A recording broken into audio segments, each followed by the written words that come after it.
Jopo la kuchunguza shambulio la kigaidi Somalia labuniwa na jeshi.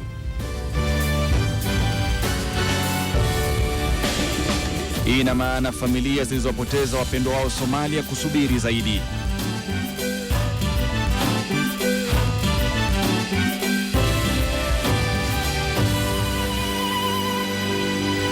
Naam, nipo nikiwa namshikilia zamu bwana Ken Ware, na japo na uchu wa kuweza kukupa toleo la jioni katika siku, lakini itakuwa nimeweza kukiuka sheria na tamaduni za toleo hili kama sitakupa kipaumbele.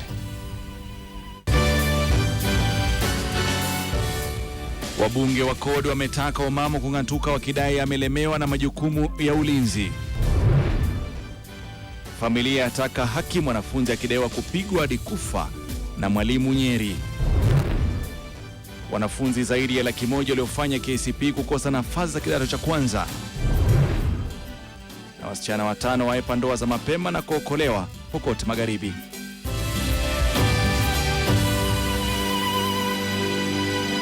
Na mnafahamika kama Rashid Abdalla, karibu.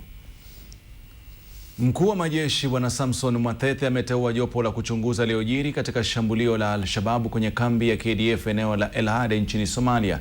Jenerali Mwathethe hata hivyo hakutoa idadi ya wanajeshi waliohusika katika shambulio, kuanzia waliofariki, walionusurika na wasiojulikana waliko. Na kama anavyoripoti Dorin Katwai, bodi hiyo itafanya uchunguzi ili kubaini takwimu halisi kabla ya kuwasiliana na familia husika. Wakenya wamekuwa wakisubiri kwa hamu kupata taarifa kuhusu shambulio la kigaidi katika kambi ya KDF eneo la El Ade lililotekelezwa na Al-Shabaab Ijumaa iliyopita. Hata hivyo, wengi hasa familia za wanajeshi wamekuwa wakisubiri taarifa kuhusu wanajeshi ambao bado hawajapatikana. I would like you to appreciate the briefing already given on the magnitude of this attack, and therefore the need for proper identification of our fallen heroes, which in some cases will require DNA. DNA tests will have to be done on some of our fallen heroes. Mbali na idadi ya wanajeshi waliofariki, KDF pia inasubiriwa kueleza kuhusu idadi ya majeruhi na wasiojulikana waliko na iwapo walikuwa na taarifa kuhusu shambulio hilo awali. There is intelligence in the air every other day. I cannot say at the moment that there was specific intelligence for this attack. I know there's been talk about people giving this intelligence and people saying that we were given this intelligence, but I think you need, like I've seen in some of the local dailies, to go back to those sources, and if they have information, they can give or share with us. KDF inasema kwa sasa imeweza kudhibiti kambi ya El Ade kando na kuvamia kambi 4 za Al-Shabaab katika awamu 2 wiki hii. We also attacked 2 Al-Shabaab camps, one in the morning and another in the afternoon, where it was believed that Malik Jano, the leader of the Abu Zubayr brigade who led this attack, was killed. Mkuu wa majeshi Samson Mwathethe ameteua bodi ya uchunguzi kuchunguza kilichotokea katika shambulio hilo. Hata hivyo, aliweza kutoa taarifa kuhusu jinsi shambulio hilo lilitokea. I would like you to appreciate the intensity and magnitude of this attack. Each of the VBIDs used in the incident had a force equivalent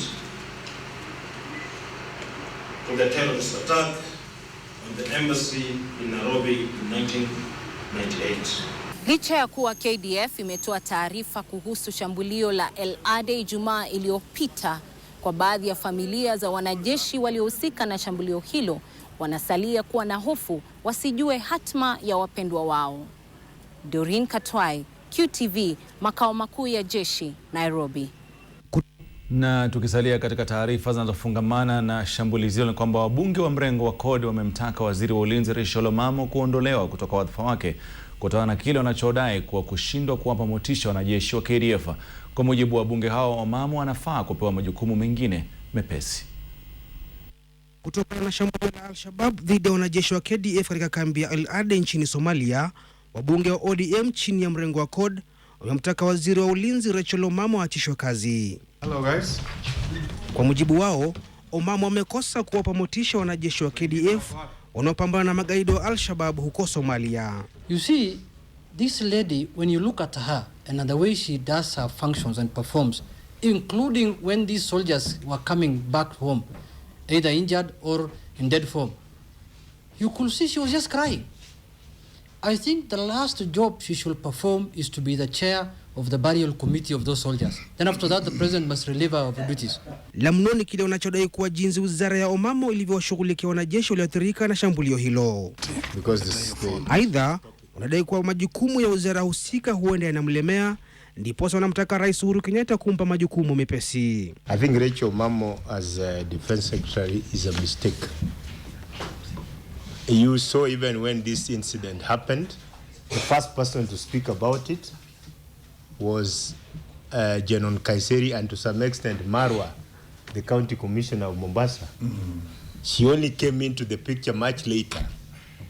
When Westgate happened, despite the fact that KDF was leading the charge, Rachel OMAMO sat there like somebody who had never spoken all her life. We have no problem with her. But as Waiguru has shown, probably it is time for her also to be given light duties. It is very clear that Kenya is not prepared for such a situation as a country. America, a superpower, has been to Somalia before. It is clear and known to everybody that they were unable to manage the situation. One thing that is clear is, as a country, we are there for a noble mission. But the issue of Somalia requires much more than our singular participation. Where it has reached, it is a global matter. And it requires proper attention than it has been up to this moment.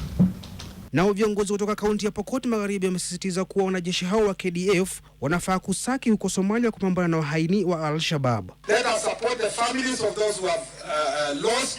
We've lost in Somalia. Let's support the families, let's support the children, and I believe it is time as a nation, like Americans do in other countries, it is time we strengthen the legal framework around veterans, war veterans of this republic. But we must ensure that our agenda in Somalia is achieved. And as a country, we are not allowed to be cowed by these cowards called the terrorists. Miili ya wanajeshi waliouawa katika shambulio hilo ingali inasafirishwa hadi Nairobi pamoja na majeruhi.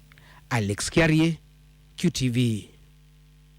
Naam, navuta nikuvute hiyo basi ambayo inaletwa na wanasiasa wa kodi na wale wa Jubilee, ndio ambayo nawe inatupambia swali la leo tukuuliza, je, ni sawa ama maoni yako ni yapi kuhusiana na wanajeshi wetu kuweza kuondoka Somalia? Yatakana waondoke au wasalie Somalia? Tupe maoni yako kupitia QTV Kenya ambayo ndio handle yetu ya Twitter, alafu baadaye tukirudi itakuwa tunasoma baadhi ya maoni ambayo atakawa na utumwa katika siku hii ya leo. Na mwanafunzi wa umri wa miaka 14 ameaga dunia baada ya kuchapwa na mwalimu kwa madai kuwa alichelewa kufika shuleni. Kevin Kagura wa shule ya msingi ya Gadhungo, kaunti ya Nyeri, aliaga dunia baada ya kuadhibiwa na mwalimu wake, na kama anavyotuarifu Diana Rose, wazazi wake wanataka haki kutokana na kifo cha mtoto wao, kwa anadai kuwa hakuwa mgonjwa kinyume na wanavyodai walimu wake. Kevin Kagura alipoondoka nyumbani asubuhi ya Jumanne kuelekea shuleni, wazazi wake walitumai atarejea jioni, lakini sivyo. Mvulana huyo wa darasa la 6 katika shule ya msingi ya Gadhungo aliaga dunia adhuhuri wakati ambapo mwalimu wake anayetambulika kwa jina Gashoka alipomchapa yeye na wenzake 4 kwa kuchelewa kuingia darasani. And it happened that some pupils were late to get in class. There were 5 of them. And when they got in, the teacher came and they found that the 5 of them were very wet. So he called them and asked them why they were outside while it was raining. And it happened that he shouted at them. Unfortunately, one of them has that tendency of panicking. He panicked so much. He's Kevin Kagura. And after the teacher shouted at him, it happened that the boy collapsed. And after giving him first aid, it took so long. The boy has that tendency, or it happens that he falls down. Wazazi wake mvulana huyo walitamaushwa na hali hiyo, kwani kulingana nao mwana wao hakuwa na maradhi. Hata hivyo, aliwaarifu kuhusiana na mauti ya mwana wao ni jirani yao ambaye alikuwa amedokezewa kilichojiri walipokuwa shuleni. Hakuna mtu tulikuwa niongelesha. Nikauliza mmoja, sasa tutafanya nini? Wote wakakimia, mwalimu wakakimia.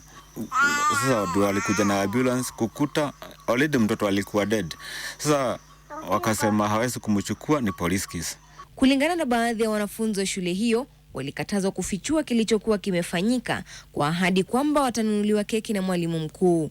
Mwarari sasa anasaka haki kwa mauti ya kutatanisha ya mwanawe, kwani shule hiyo haikujitahidi kumtafutia huduma za matibabu mtoto wake hata baada ya kumwadhibu. Mtoto labda alikufa asubuhi na saa hiyo nilikuwa nikipigwa saa 7. Sasa ikasemekana sasa ni mtoto alipigia msasi yake. Kwa hivyo serikali ichukue hatua ya shule hii yetu. Ijue tunafanya nini kwa watoto wale wengine wanakaa kwa shule. Unaona hata watoto wale wengine iko shule iko na conference ya iko na ushugu wa kujua shule hii mwalimu akipiga watoto wakakufa. Kwa hivyo hakuna masomo. Mwalimu Gashoka bado hajulikani aliko kwa sasa. Aidha, atafunguliwa mashtaka kutokana na makosa ya kumwadhibu mwanafunzi kwa kutumia kiboko, hatua ambayo ni kinyume cha sheria. Yes, I even have the stake here. You can see it. A very light stake. And it was not a beating. They were just told that is wrong. I've been telling you not to get out of when it is raining. Yeah. So that was not the cause. Uchunguzi kuhusiana na nini hasa kilichosababisha kifo cha ghafla cha mvulana huyo unaendelea. Dana Rose, QTV.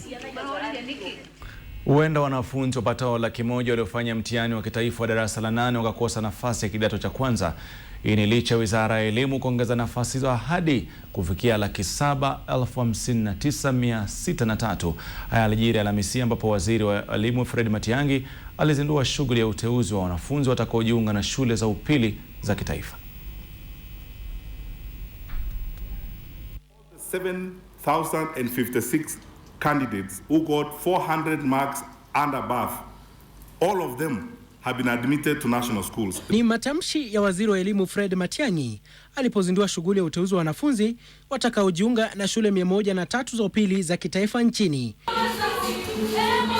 Wizara hiyo ikijivunia kuongeza nafasi za kidato cha kwanza kwa wanafunzi hadi 759,603. We are going to have a very high transition, probably historic, almost unprecedented, to secondary school this year because of the expanded spaces that we have in the secondary schools.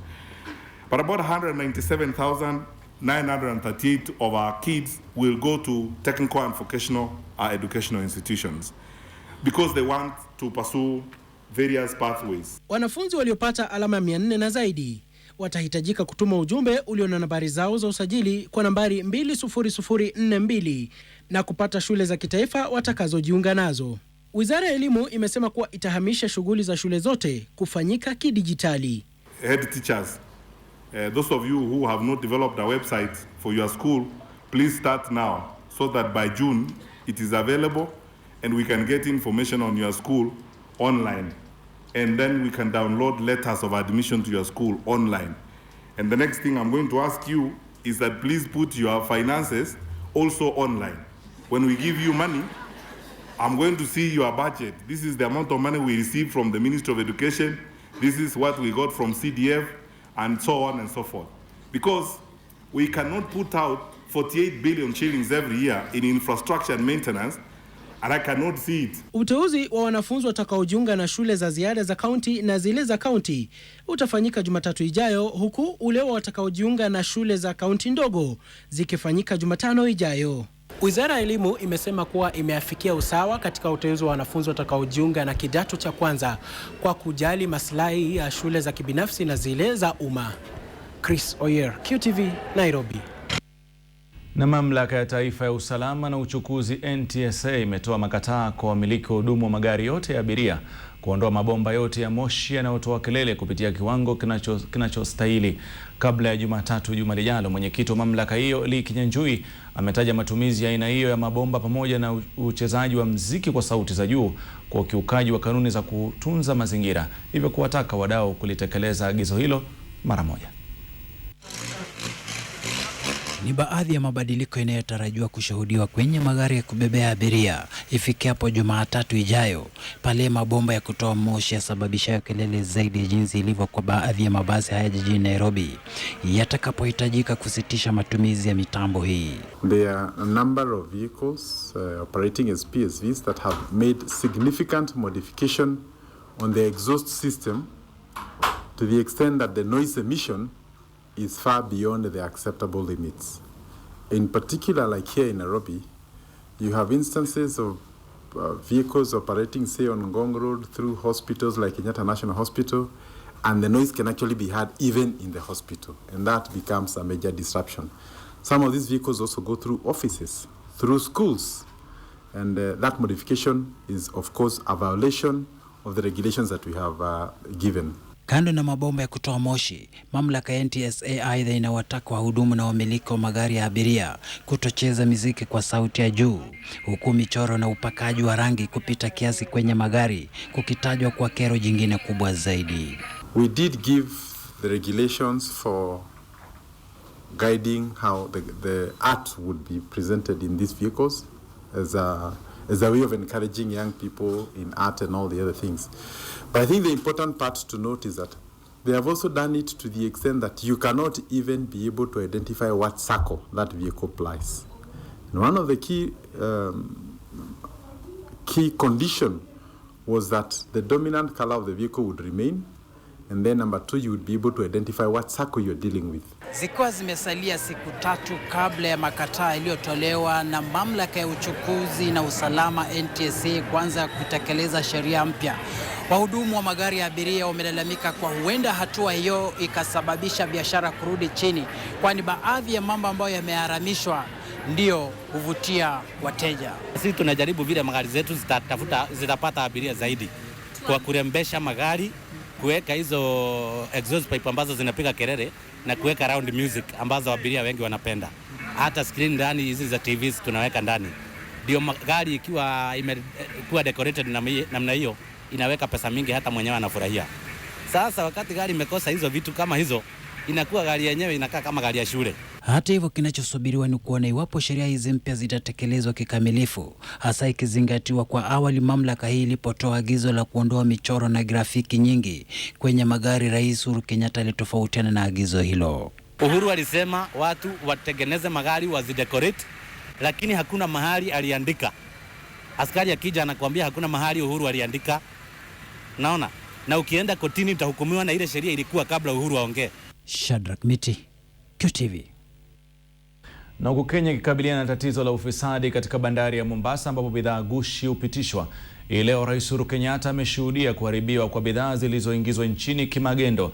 Bidhaa hizo ambazo ni pamoja na mchele, sukari na kemikali ya ethanol iliyokadiriwa kuwa na thamani ya shilingi milioni 350 zilipatikana katika bandari ya Mombasa na hatimaye kuharibiwa katika eneo la Mwakirunge mjini Mombasa. Hata hivyo, zoezi hilo lilikumbwa na hitilafu pale baadhi ya bidhaa hizo zilipokosa kuteketea, huku maafisa waliokuwa wakishughulikia zoezi hilo wakiahidi kuziharibu. Kamishna mkuu wa mamlaka ya ushuru nchini John Njiraini pamoja na afisa mkuu wa tume ya maadili na kupambana na ufisadi nchini Haleke wako walisimamia shughuli hiyo. Rais Kenyatta ambaye amewaagiza maafisa hao kuhakikisha kuwa bidhaa hizo ambazo hazikuchomeka zimeharibiwa.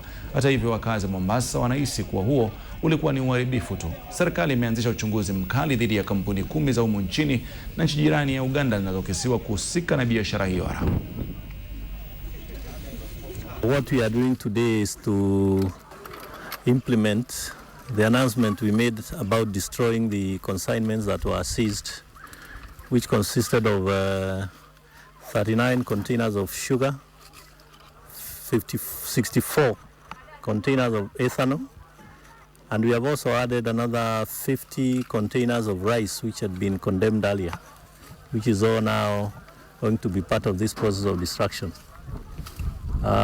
Because of the size of the consignment, which is a total of about 150 containers, what we are doing today is only part of it, and therefore this process is going to be continuing into the next week. Na baada ya taarifa na kuuliza swali letu ambalo ni swali la leo kwamba je, ni sawa kwa wanajeshi wetu kuweza kuondoka nchini Somalia ama wasalie huko Somalia. Je, wanajeshi wa KDF waondoke nchini Somalia ama wasalie Somalia? Maana kuna vuta ni kuvute, mrengo wa kodi kusema waondoke na wa Jubilee kusema lazima wasalie Somalia, manake hawajakamilisha wajibu ulioweza kuwapeleka kule. Tuma maoni yako kupitia Twitter ambayo ni QTV Kenya, na baadaye itakuwa tunapitia baadhi ya maoni utakayoyapata kabla kuweza kutamatisha toleo la jioni. Mengi ni baada ya muda usio mrefu. Na mnazidi kutazama toleo la jioni, na shukrani sana kwa muda wako. Mama anayehusishwa na kifo cha mumeo ambaye ni mwanajeshi amefikishwa mahakamani Kabarnet. Wakazi wengi walifika mahakamani kusikiza kesi, huku baadhi yao wakitaka kumzomea. Mama huyo Nancy Kendagora alifikishwa mbele ya hakimu Samson Temu, ambao polisi waliomba muda zaidi kufanya uchunguzi. Hakimu Temu alitangaza kwa kesi hiyo itatajwa tena mnamo Februari 2. Mwanajeshi huyo aliuawa siku 2 zilizopita nje ya nyumba yake kwenye mazingira kutatanisha. Hii ilikuwa baada ya kurejea nchini kutoka Somalia ambako alikuwa na shughuli ya kudumisha amani.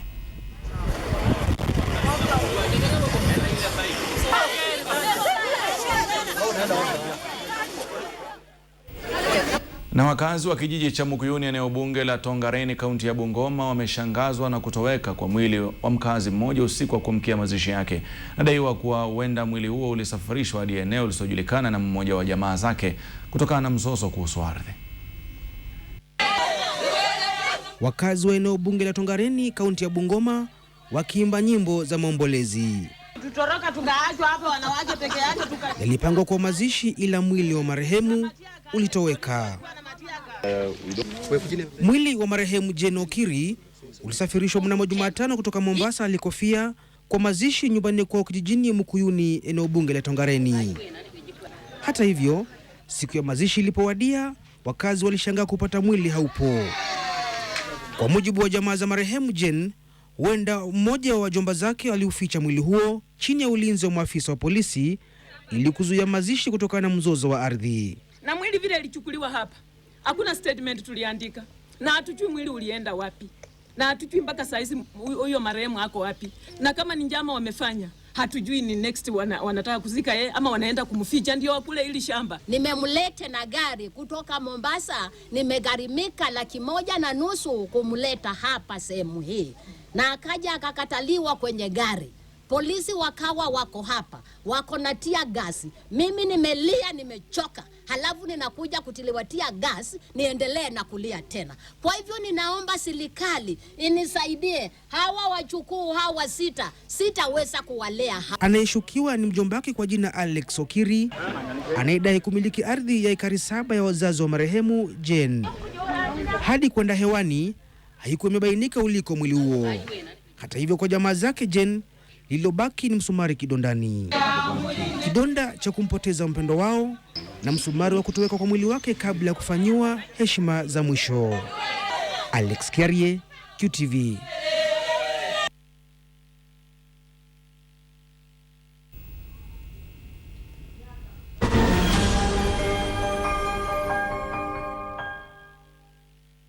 Na mwasemavyo Waswahili ni kwamba faida hasara ndiyo kawaida ya biashara. Gavana wa Benki Kuu ya Kenya amesema mfumuko wa bei uliofika 8% mwezi jana kutoka 7.3 mwezi wa Novemba ulisababishwa na ongezeko la bei ya baadhi ya vyakula. Amesema kuongezeka kwa ushuru na bidhaa kama vile sigara na vileo pia kulichangia ongezeko hilo. Benki Kuu unuia kiwango cha mfumuko wa bei cha kila mwezi kiwe kati ya 2.3 na 7.5. The impact of these prices will dissipate, will become muted as we go through the year. But because the prices started rising or rose sharply in March, April, it means that the next few months, meaning the next 3 months, January, February, and March, the measured inflation will be high. Will not be in the 5% range. It will still be high. It will be in around the upper bound of the government's target. I have to insist, it's not that the prices will continue to rise. The prices have already risen, and they're just going to remain there. So just because they are remaining at that level, the measured inflation will be high. Kenya itaandaa kongamano la 18 la rasilimali za maji na usafi barani Afrika mwezi ujao. Kongamano hilo ambalo huandaliwa mara mbili kila mwaka litafanyika tarehe 22 tarehe 25 Februari katika ukumbi wa mikutano wa KICC. Kenya itakuwa mwenyeji wa kongamano hilo baada ya kuzipikwa Afrika Kusini na Mali zilizokuwa zimewasilisha ombi la kuwa mwenyeji. We'll be hosting 15,000 participants drawn from the water and sanitation industry from all the member countries. And we will be having His Excellency the President opening this event at KICC on the 22nd. The overarching goal of the conference is to identify, to showcase, and debate practical experiences and examples of service provision in the water sector in the different countries. The Congress is therefore explicitly solution-focused rather than diagnosing challenges and problems in the water sector. Na tuangalie ubadilishanaji wa sarafu na soko la hisa.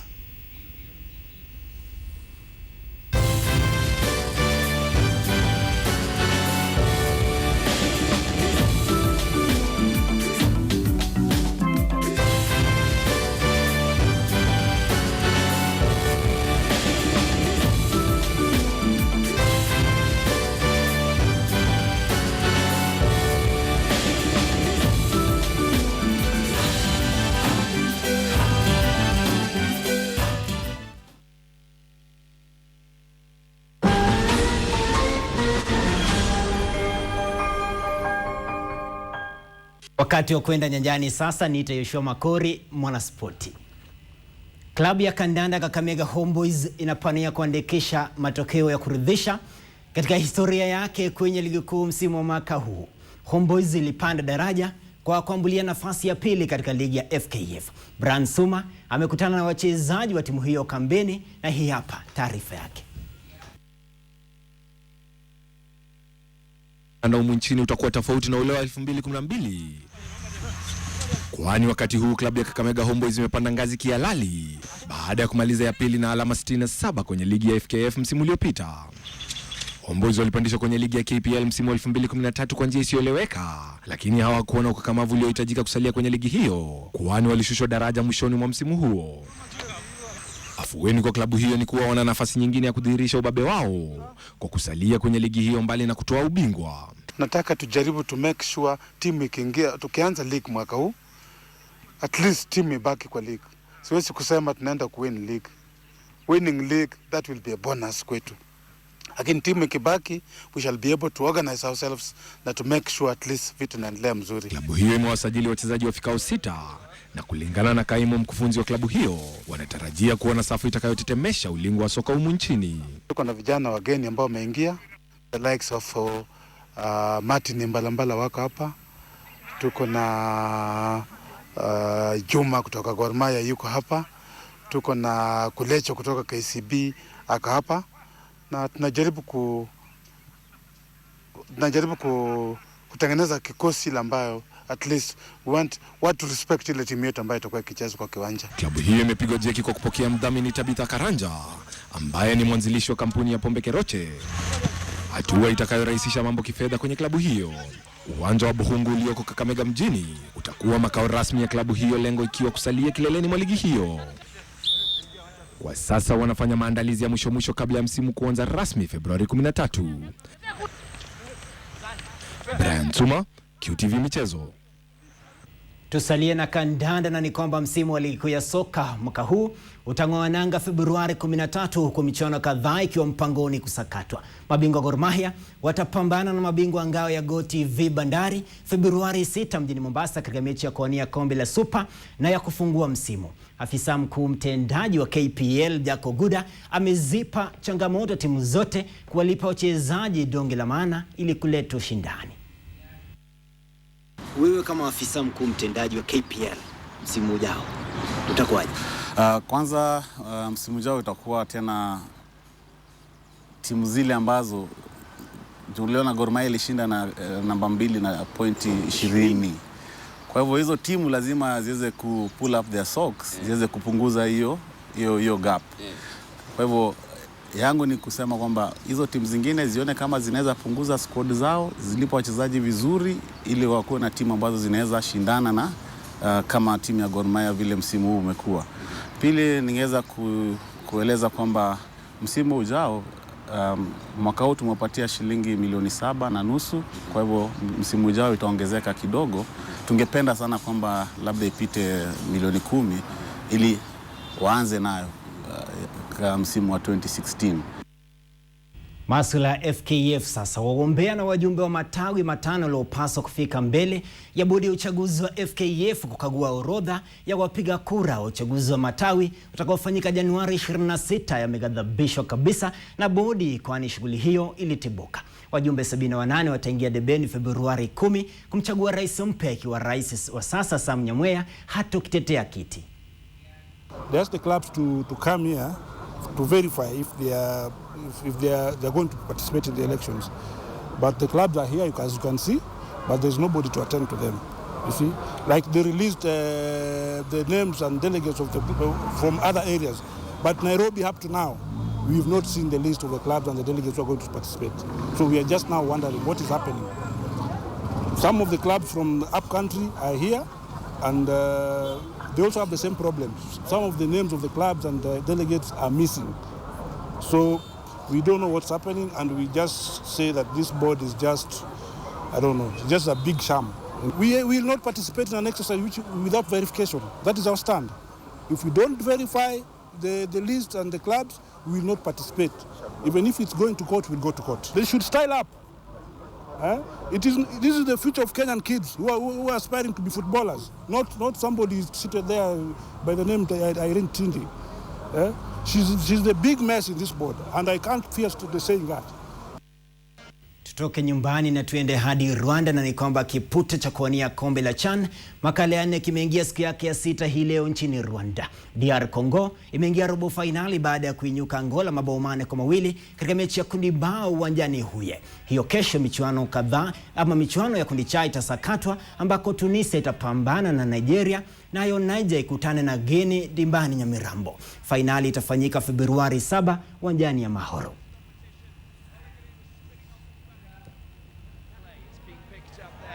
Chance. Oh, that's a good shot. Oh, look at that. It's goal number 2. Yes, it is. The first pitch was sublime. The second was even better. African Nations Championship here in Rwanda. And it was a beautiful first touch. Well, normally, in the school... Ndo tamati ya spoti hiyo. Kuonana hewani ni kesho majaliwa. Kwaheri.